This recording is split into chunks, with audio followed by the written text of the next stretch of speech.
And hi, everyone.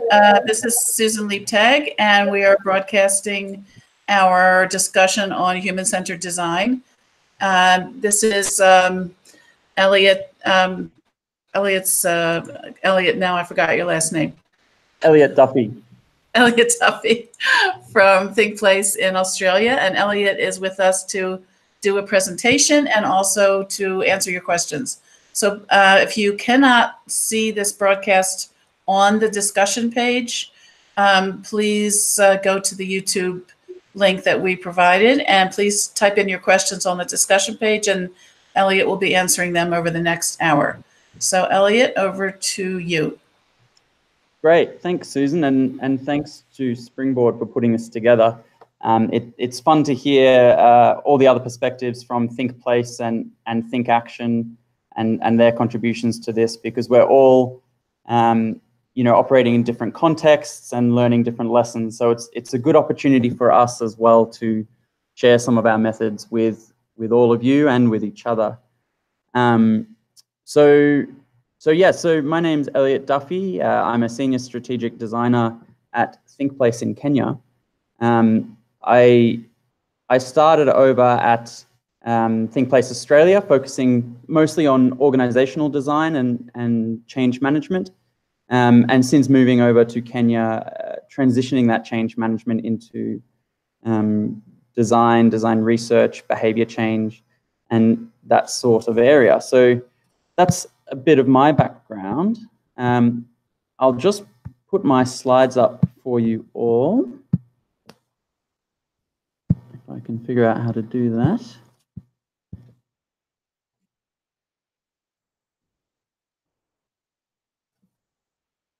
Okay, hopefully you can all see that. Let's make it a bit smaller. So what I wanted to cover today won't touch on everything to do with immersive research in design, but I want to touch on a few of the tools and techniques and some examples of where we've used it. So although some of my colleagues and Anna in the session before me have spoken about some of the theory, I did want to just set a baseline at the beginning about what we mean when we talk about design, why we use that term. The role of qualitative research as well, where that fits into the design process, and then some typical characteristics and the tools of design research. I'm using the terms design research interchangeably with immersive qualitative research. I thought immersive qualitative research was a bit of a tongue twister, so I'm using the term design research throughout this.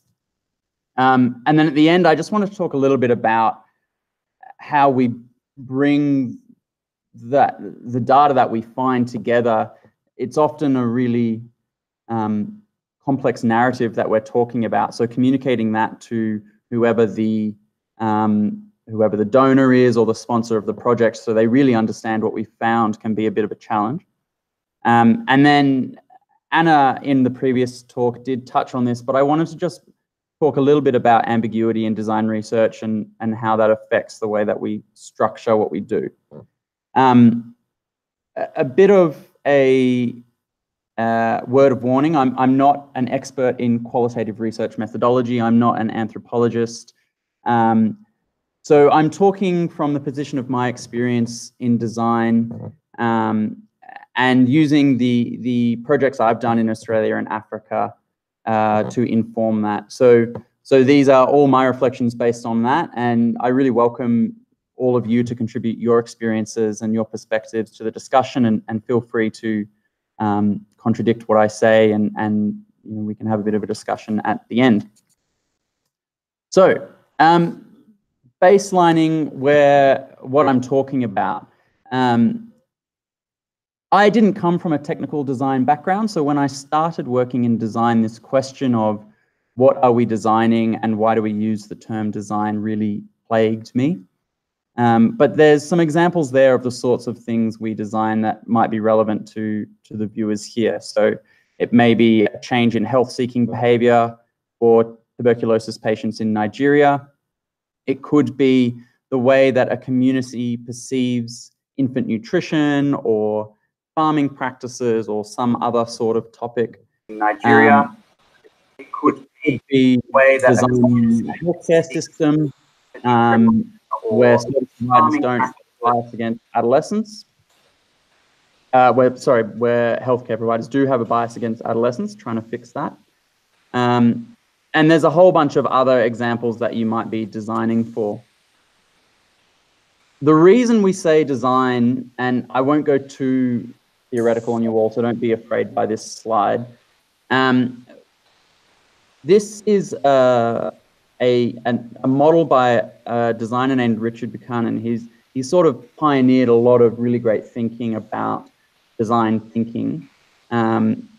This is Buchanan's 4 orders of design.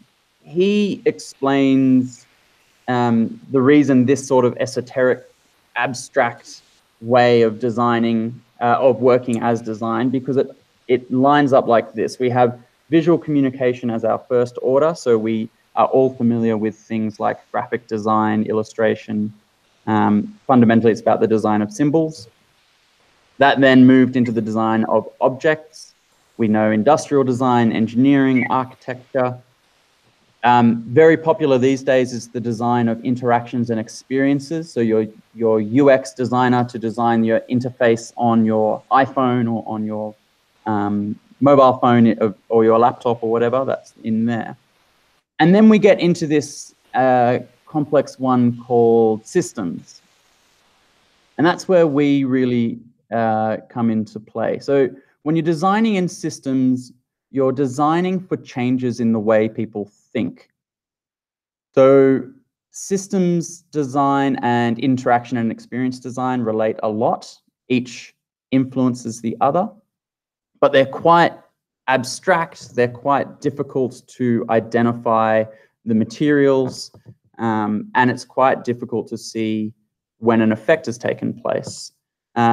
So while it is on that spectrum of design, we go from very tangible materials in the creation of things and symbols through to very intangible things in designing relationships, beliefs, and interactions. So human-centered design, which we're talking about in this, can occur at any of those levels, but systems design cannot occur without being human-centered because of the complex nature of that. And I'll talk a bit about why as we go through. So a little bit of dense theory at the front. I hope that's not too confusing for people. So research in the design process. There's really 2 phases, and I think any design process will have these 5 phases of some sort, but there's really 2 phases that the research comes into it. So almost any design process will go through establishing a clear intent. We then go into a very exploratory phase where we're seeking to understand our users, understand our target groups. We take what we learn there and we start to ideate, so developing new ideas. And then eventually we try and test them back in the field with our users, or the users may have been involved during the ideation phase itself. And there, I've called that a research phase as well, and I'll explain as we go through. But we are really gathering feedback on how things are being received, whether we've interpreted the research in the correct way, whether users are willing to adopt.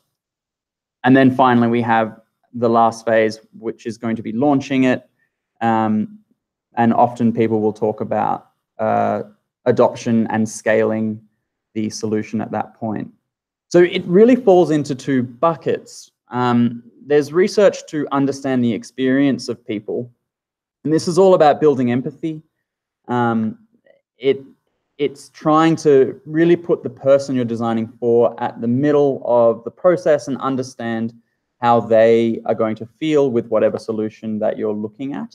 And then the second side, and these are the 2 main ones that we use in ThinkPlace Kenya. There are likely other ways that you can do design research, but we really focus at ThinkPlace Kenya on the second type of research there, and that's research to understand adoption. So we're looking at barriers to adoption, how desirable a particular idea is. We're trying to understand how information spreads, how relationships are formed. And it's that dynamic of how the community will perceive an idea and how it will then spread throughout a community. A lot of that comes from a theoretical basis in diffusion, which has been around for quite some time. And then design has started to use the theory of diffusion to really look at, well, how can we not just design a great solution, but then get it implemented and taken up in the field by the people that we want to use it. So we'll go one layer deeper then, the role of qualitative research. Design, not exclusively, but it does predominantly focus on qualitative research. And as I mentioned, when you're working at the systems level, you really need to be focusing on humans because the system is so complex. No single person really understands the whole thing. So you have to talk to a lot of people. So we use qualitative research for that reason. And there's kind of two halves to that, or the two things that it gives us. The first is really giving a contextual layer to the data. And I always love this example. Statistical research is like watching the scoreboard at a game. It tells us what's happening and who's winning, but we need to watch the game and look beyond the stadium to know why the score is the way it is and how to improve the game. I think that's something I've seen a lot, particularly in the development sector, but not uniquely so. There's a strong focus on explaining what is occurring. For example, there's X rate of infant mortality, there's Y rate of people going to maternal health care services, but there's not much that is looking at why these things are happening and what's driving them. Understanding how that real and lived experience of people really shapes the way that they behave and contributes to their decision making is really one of the core functions of design. I had a recent experience in a small community called Kinga in northern Mozambique, where I was working with a water and sanitation person, and he was telling me about the efforts they had gone to install water boreholes all across this province. And he was really excited to say, you know, we've got a really good coverage of these boreholes. There's one in this village, so that's great. Look at the progress we're making. And then in an interview we were doing, which was unrelated to water access, someone mentioned that they get their water from the river rather than the borehole. As a water person, he was of course a bit, I suppose, offended. He was a bit worried about that. And I said to him, well, let's go walk to the borehole. Let's go see where it is. And off we went. It's about 35 degrees Celsius. I don't know what that is in Fahrenheit, so apologies, but it's hot. And we're wandering through this little semi-coastal, semi-arid village, down a huge sand hill, through some villages, already sweating, and you arrive at the borehole at the bottom of this big valley. There's a long line of people trying to get water, and then the kids are loading these 20 to 40 kilograms or 20 to 40 liters worth of water on their head and trying to walk up a sand mountain, basically, back to the village. So it really didn't take a genius to realize why they were going to the river, which was much closer, much less stressful. And it was that lived experience that really gave life to why that intervention wasn't working. I think the other part on this point around understanding the data in context is that we have a lot of really great scientific knowledge. It sounds like a silly point, but we understand what causes stunting, for example. We understand what causes malaria. To some extent, we know what causes obesity. And what qualitative research does is add the nuance and the cultural specificity to the locale that we're trying to act in. And this idea is really exciting to me because a lot of money is spent on research activities, and this design research methodology and idea suggests that much of that data that may have been gathered in, say, Germany or Peru or wherever, it could be cross-culturally applicable. And all we need to do is add the nuance to understand how that data is going to apply in a particular cultural context. And it means we can move into implementation and channel resources that way much quicker, and really start focusing on addressing the problem at hand. So that's really that first half of it. The second half of it is qualitative research and design research in particular, and I will say this one is really framed around design research techniques, not all qualitative research techniques, but it really helps us explore topics that respondents aren't able to answer or they're not willing to answer. The little box there is some survey questions that I was observing from a data gathering company in one project I was working on, and these were actual questions they were asking. I don't know for sure, but I'm pretty sure if I walked up to someone on the streets of Australia and asked them how many sexual partners do they have, they're probably not going to give me a straight answer. If I ask them, have they ever inserted a foreign object inside themselves, they're probably going to hit me and leave me on the street.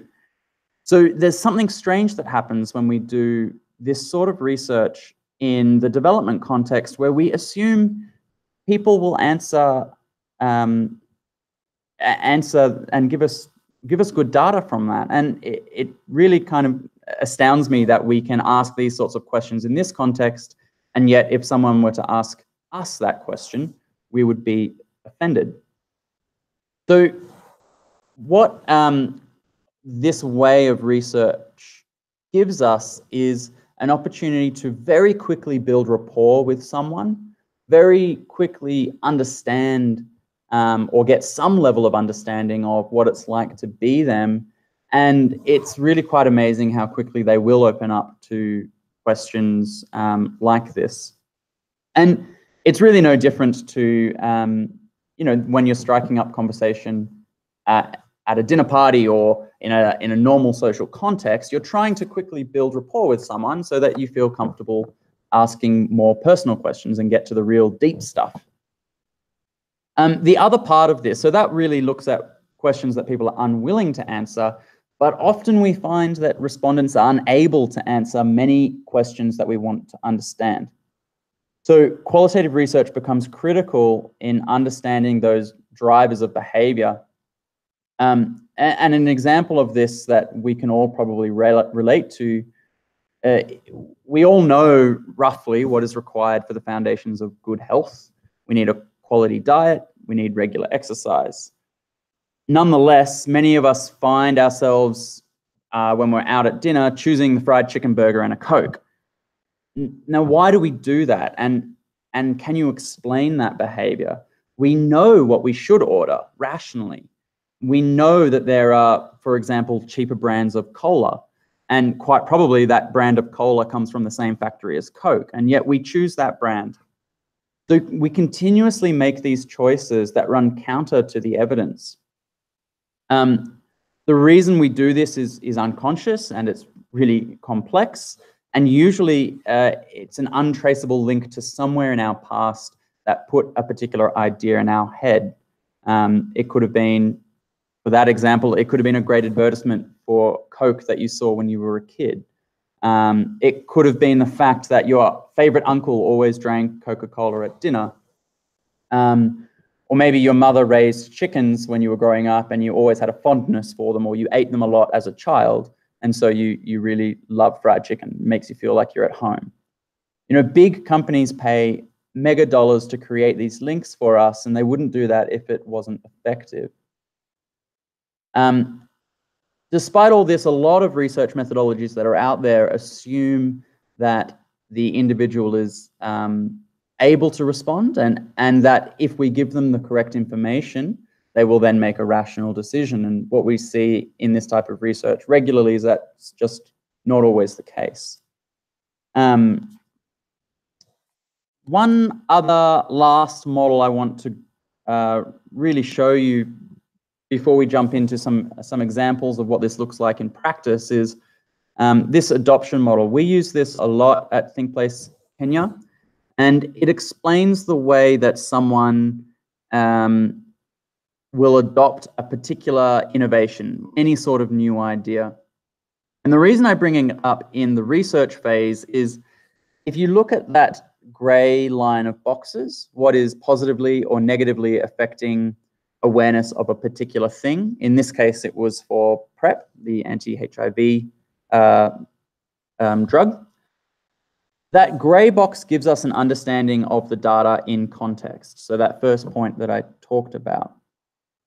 The green and the red boxes really help us to understand what's important. Well, understanding research around that is really the second part, understanding how someone's going to adopt it, what are the barriers to adoption, that side of the research, that later stage of research. So that's a really useful model, and it's one we use quite frequently. So let me jump now into what some of this looks like. And what I've tried to do is give a selection of tools that we use in the field, some examples that of us using those, but also core characteristics of the design research process. So the first core characteristic is probably not all that surprising. It's that we're human-centered. So we're trying to understand why we get the quantitative data that we're getting, what is the underlying behavior that's happening, what do people think, what is important to people, these sorts of questions. As I said, in complex systems, you have to be human-centered. You have no choice, because no single person can comprehend and then explain to you the entire system. Because of that, we have to sense our way through what's going on by engaging many perspectives. And I know that may sound a bit fluffy and abstract, but when you're working in complex systems, you can't trace a direct causal relationship. So we have to really gather enough perspectives and start to develop patterns. Those 4 dot points there are really the key activities that will come up. So exploratory interviews, you may also know them as IDIs, in-depth interviews. These really form the foundation for which design research is built upon. I'll go a little more into detail about these a little bit later on, but fundamentally, our ability to connect with people, build that rapport, and get to the heart of the issue quite rapidly, even or especially when the subject matter is uncomfortable, that's really core to all our tools. So when we're doing shadowing and observations, which is where we may be following people throughout their day, we may be watching what they do at home, we're also conducting pseudo interviews with the individual to get them to explain what they're doing to us and to dive deep with them. So shadowing and observations can be a really useful couple of tools to match what people are saying and then what we see them doing. There's a great example of this that I'll go into deeper a little bit further, but really frequently, if you ask people, why don't they go to the health facility, or why don't they buy a particular type of food, or why don't they use contraceptives, I guarantee you one of the top 3 responses will always be cost. It costs too much, I don't have any money. But when you observe their behavior, you actually see that those products are priced at similar price points, that actually what is happening is they just don't meet, they're just not a priority for that person. So it really rapidly changes the way that you would intervene. The last item there is one that I want to go deep on a bit later on, is activities. And you probably have heard of doing card sorting. But something we love to do is experimentation for research, and I'll show you in depth what that can look like. So here's some examples of some research we were doing. This is the same family. On the left, we were observing this mother cooking and trying to understand the process that she goes through for cooking. And the right is the family sitting down to eat. And this was a really interesting case because the family felt that they were eating quite a diverse diet, that they were quite nutritious. They were verbally really meeting all of the needs they needed to not suffer from malnutrition. When we sat down and ate and interviewed them, that was definitely not the case. The child there on the right-hand side is 2 or 3 years old. So quite clearly there was a case of stunting occurring, but a real lack of knowledge about that. So by interviewing them, but then also spending time and living life with them and eating food with them, we could see there was this mismatch happening with them. This is a card sort activity we were doing. We were getting the lady at the front of the map there in the blue to sort her favorite foods. This is a really fascinating one to get them to sort what do they eat regularly versus what are their favorite foods versus what do they eat at special occasions, and then go to the market and observe what they purchase. That was a good one. So the next really core characteristic is that it is exploratory. We don't know what we're going to find out. That's why we're there. So we try our best not to really confine ourselves in terms of the questions we're going to ask and the way that we're going to ask them. We're very opportunistic when we're in the field. That photo on the left, the woman in the white shirt is one of our researchers, and we were actually, this was after work, we were at a bar relaxing in Kampala, Uganda, and we realized, hey, this would be a great place. It was a sexual and reproductive health piece of work. So we thought, well, why don't we just ask some of the folks in the bar? So off Marbella went to ask to these women. I went and chatted to some young guys. And it was a fantastic way to do that because these people are in an environment where they're regularly talking about sex. You know, they might be meeting up with their friend to talk about a recent date, or they might be, talking about really personal things. They might have just broken up. So they're already talking about quite deep things. So we were really opportunistic and lucky, and we got some really great, some great data out of that interview. This is some very exploratory research, very immersive. That's one of our researchers there in the blue top. She got up at 4 a.m. to go till the farms and then make the food and understand what that was like. So again, it was quite an opportunistic event. We actually interviewed the woman to the left, and she said, "Oh, why don't you come with me?" We said, "All right, let's do that." And away we went. And it really gave a lot of great insight into the pressures on young women and especially young mothers and the levels of energy they have to go out and to be creative with their food or to mix up their routine. They really just didn't have the energy for it. And that was very clear to the researcher after spending a few hours in the fields.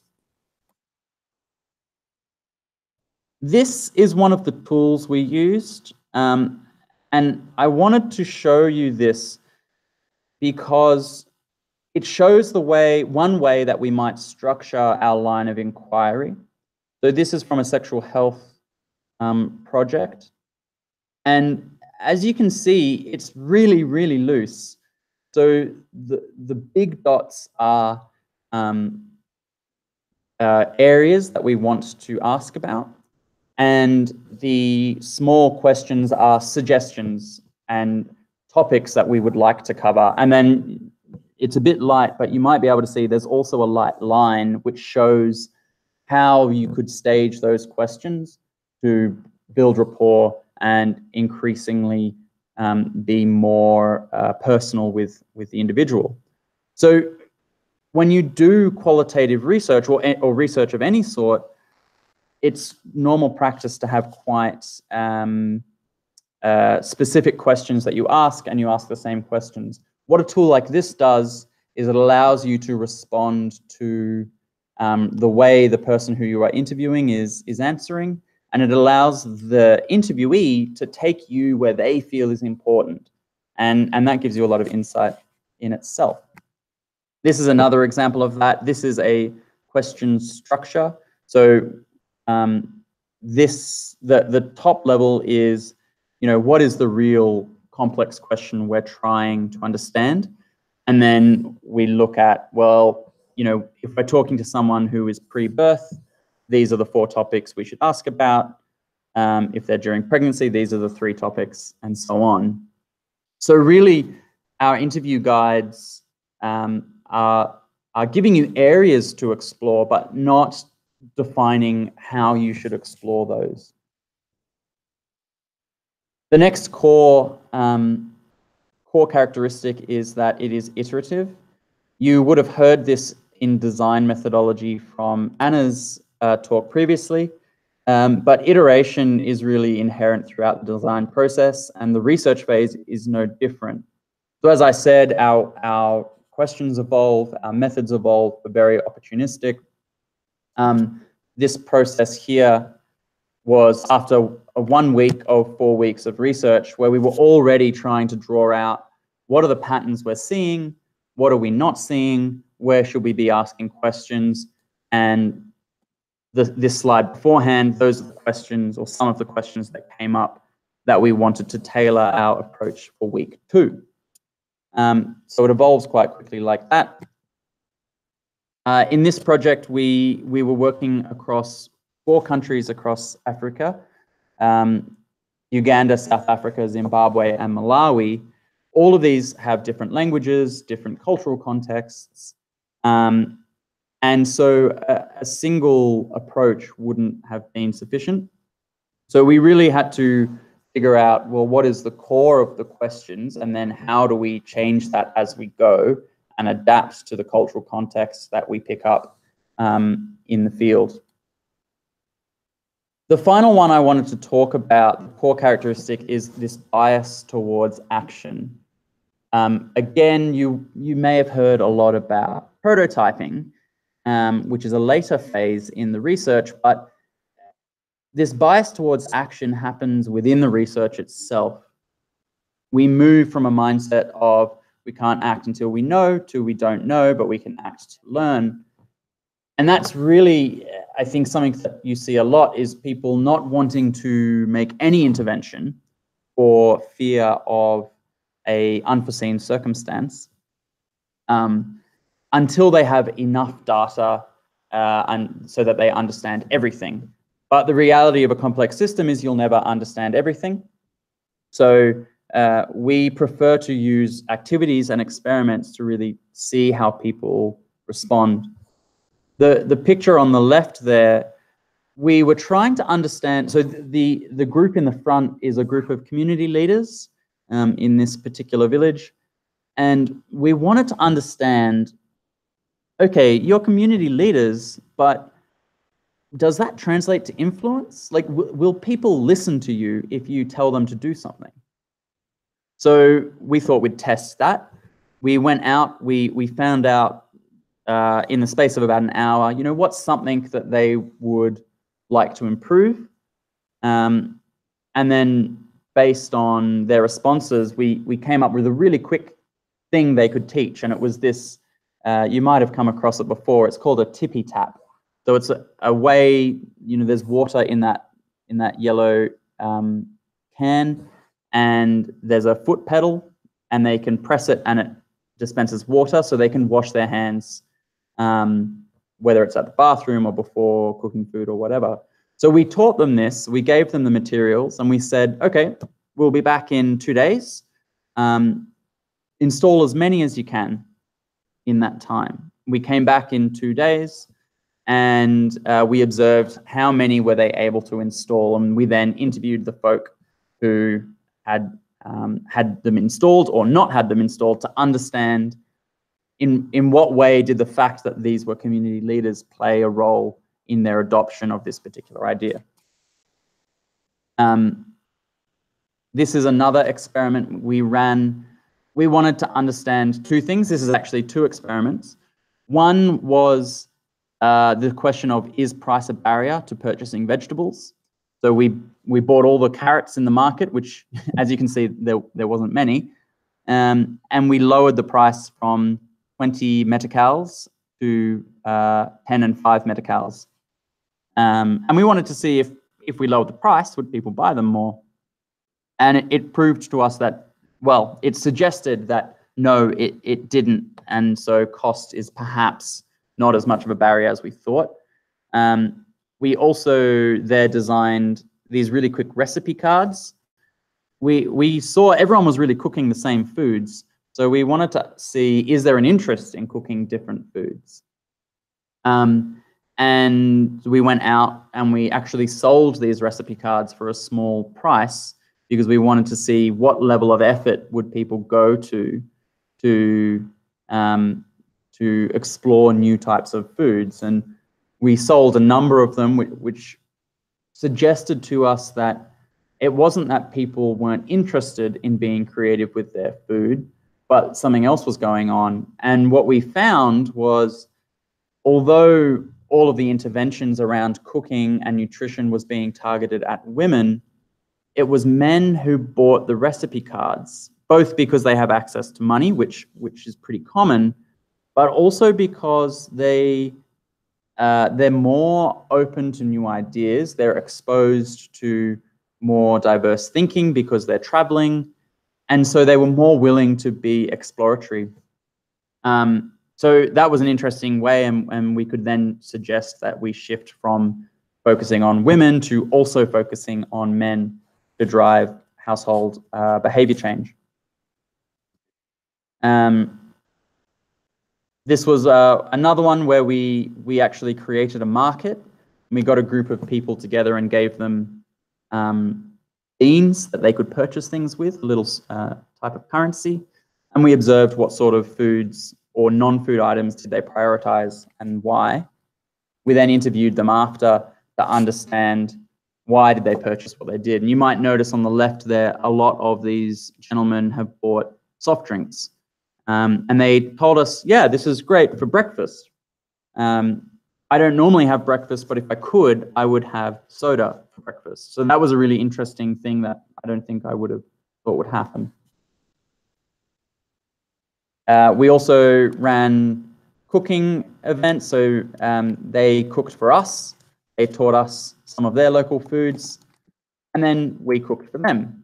We showed them the sorts of foods we ate. So on one hand, we were trying to look at how do they approach different foods. If we gave them a whole diverse range of food with no cost implication, would they be more creative with their food? And then here we were checking, are they interested in eating different foods if it was available to them? And so we cooked some dishes from Australia and from Brazil. So that's a lot of the tools and techniques and core characteristics. You get a lot of data out of that. That's really hard to string together. And when you're doing qualitative research, you're hearing stories all the time. So being able to extract the key points in those stories is really important. But being able to communicate that in a clear way back to the whoever's leading the program is a real big challenge. So I wanted to show you how it comes, what it comes out like, and how we bridge that communication gap. This is one example where we created a narrative which took you through what's the thing that's happening, what's the key driver we're seeing, how does that person experience it, and why should you care? So we tried to create a narrative all the way through a life cycle of a person, and it was an aggregate story of the stories we had heard. Another way is to tell the story. So on the left, you can see this was a sub-insight as part of a broader set of insights. And then on the right, you can see an actual story we encountered to really give life to that, that data point. Here you can see it's not quite a persona, but it's a type of persona. It shows where this individual would adopt on the adoption scale. So that comes from diffusion of innovation theory. It also shows how she might feel through the adoption pathway. And it gives a bit of that human element to it. Another way, a strong use of quote to really stimulate empathy with the person for the reader. And then, you know, showing that pathway through all these different elements of the system. Yeah, so another way to do that. The last thing I wanted to touch on was this issue of ambiguity in design. I think Anna did touch on this a little bit in her talk, but I wanted to just mention it because design research, as you probably will have picked up, is much less structured than typical research approaches. It's harder to compare responses, and I think what we need to shift from when we do design research is we're not seeking statistical certainty, although obviously that's not even possible, but we're not trying to seek, you know, this statistical significance. We're a bit more pragmatic about it. If we see certain things happening really frequently, then we might run an experiment to validate if that is occurring more broadly. So although the data points themselves may not be exactly comparable, we can use them to infer something and design a response to test to see if that's happening. The other point at the top there, it won't uncover everything. In any complex system, you know, there's many problems, there's many ways to tackle those problems. Many of them are the correct way, and some of them are the wrong way. So there's no way to know if you've uncovered all of the issues, but you will know what the issues are that are most important to the people that you spoke to. And if you're taking a real, how do we impact people in the best way possible, it's a pretty good rule of thumb to follow, you know, what do they see as most important to them at that point in time. Yeah, so there's a few points there. Hopefully that gives you some things to think about. I'll jump over to the questions. I can see some of them are coming up now. So here's one comment from Arinze. Africans have to change their mindset about having many kids without taking care of them and focus on catering for the kids you have more of. Having many of them only adds stress. So, I mean, that's that's actually something that a perspective we would come across a lot. What I would say is there are reasons why people choose to have a lot of kids that may not be immediately evident.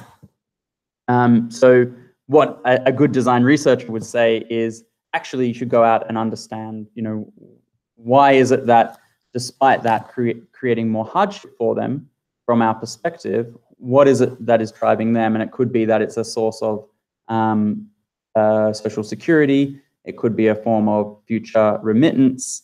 There can be very good reasons as to why that is happening. Another question there. What have you found to be successful in terms of building trust with audiences so that they're more open during the research process? This is this is really gets to the core of it. The strength of a design researcher is very much so in the strength of their ability to create that rapport. Most of our projects, as I mentioned, are in these really sensitive topics. Some of the ways we will build that rapport, well, actually, I'll tell a story for this one. I was in Uganda interviewing a married Catholic woman, very conservative lady, very, very lovely lady, but it was clear to me that she wasn't going to open up very quickly. I had about 20 minutes to interview her because she had popped out of work. So I had just been learning magic tricks. I walked in, kind of said, hello, you know, my name's Elliott. I'm here to ask a few questions about your love life and about your sexual behaviors. But please, you know, it's a casual conversation. But before I do that, I want to ask you another question. And I kind of did a nice little magician's move and made a card appear. And on the card, it said, you know, what has your partner done to you that was the most lovely thing? And it was this really, well, firstly, it was a bit, in a nice way, shocking for her. She loved the bit of magic. But also it gave this bit of humor to engage in quite a personal question, but one that, because she was already smiling and engaging and whatnot, she was quite happy to answer. I think doing things like that breaks this researcher-respondent relationship. A lot of these people know what to expect. You know, they've done a questionnaire before. They expect me to walk in there with my clipboard and go, hello, what's your name, what's your age, and then ask my questions. But by going in and breaking that mental model, you can kind of snap them into a more social environment. So that's one way of doing that. Yeah, there's many ways to do that, but I think trying to break down that researcher-respondent barrier is really key. I'll have a look and see if there's any other questions coming up.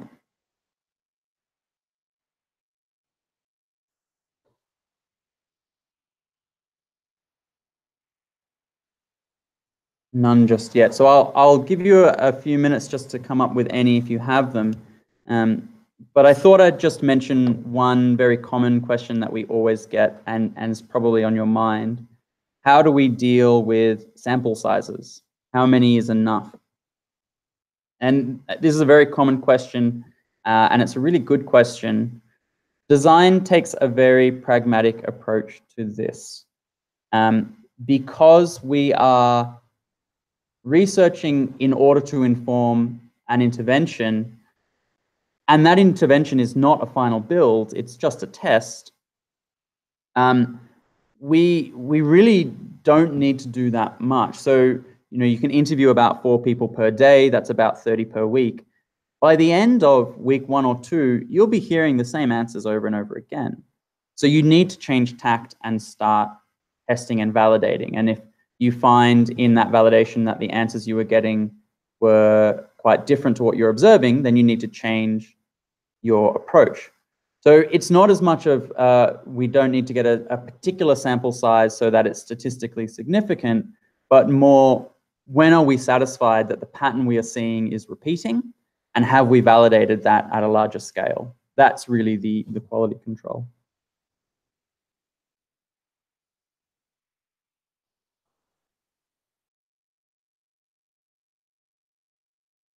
I can see Susan telling me a question, but I can't hear her. I've got another short question here, one that comes up that's very much so worth considering. With such an exploratory approach, how do we think about ethics when we're experimenting? How do we think about risk? This is a huge one, and it's going to be different every time.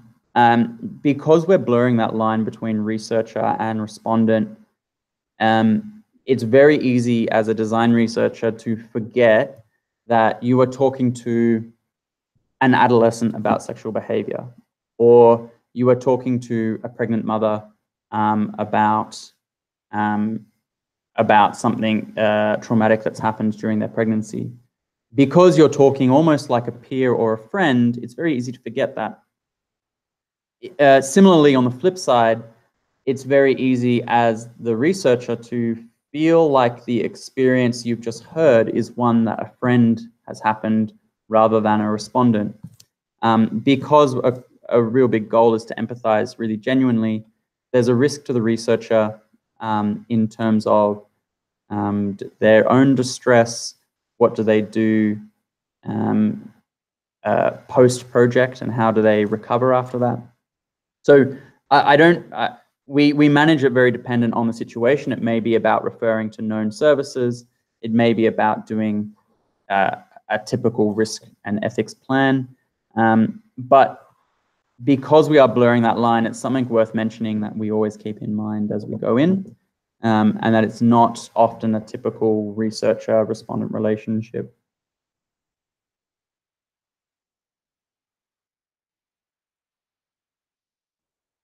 Let's see if there's any last questions before we finish up.